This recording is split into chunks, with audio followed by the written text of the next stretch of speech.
welcome to the Teaching Corner. We've been doing a series on executive functioning, and today we're going to talk about inhibition. What exactly is inhibition? Inhibition is the ability to stop. It's that ability to take a couple seconds before you blurt something out. So some of our students really struggle with that, and what another word that it might be called is impulsivity.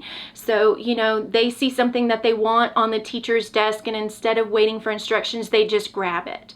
Or the teacher passes out the paper and they immediately start doing it before they listen to any instructions. Or they're in line and they shove the person in front of them because they want to be the first one in line.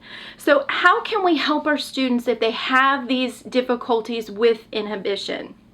One of the things as a teacher or a parent that we can do is help provide predictability so that the child knows what's coming up in the day. If we provide them with structure and predictability, then sometimes they're able to curb those because they know what's coming next. Another thing that you can do is what I like to call a do-over. So if a child shoves somebody, you can tell them, we don't put our hands on other people, and let's try that again. So you're standing in line and we're waiting.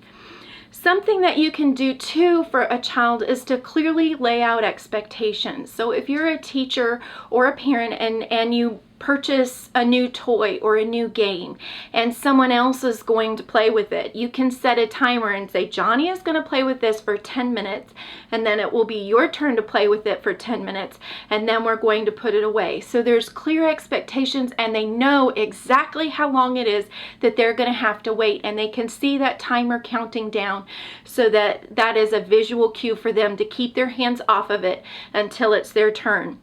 I also heard of another teacher who had her students grab the edge of the table or the desk while she was passing out and setting up the materials for the day, so that students didn't just start grabbing things. Another thing that you want to do is to teach alternative behaviors. So let's say that the impulsive thing that a child is doing is constantly blurting out in class. Well, I can't just try to do something to lower the blurt outs that the child has, but I want to increase the behavior. I did a video on this before, which I'll link down below, but remember, you're always wanting to increase the behavior that you want while you're decreasing the behavior that you don't want.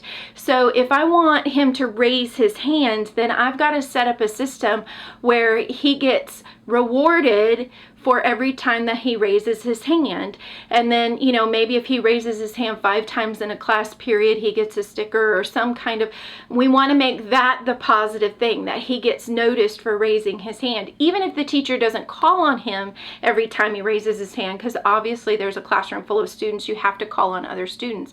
But you want to make sure that you're reinforcing the behavior that you want and not the behavior that you don't want by constantly fussing about what they're doing wrong.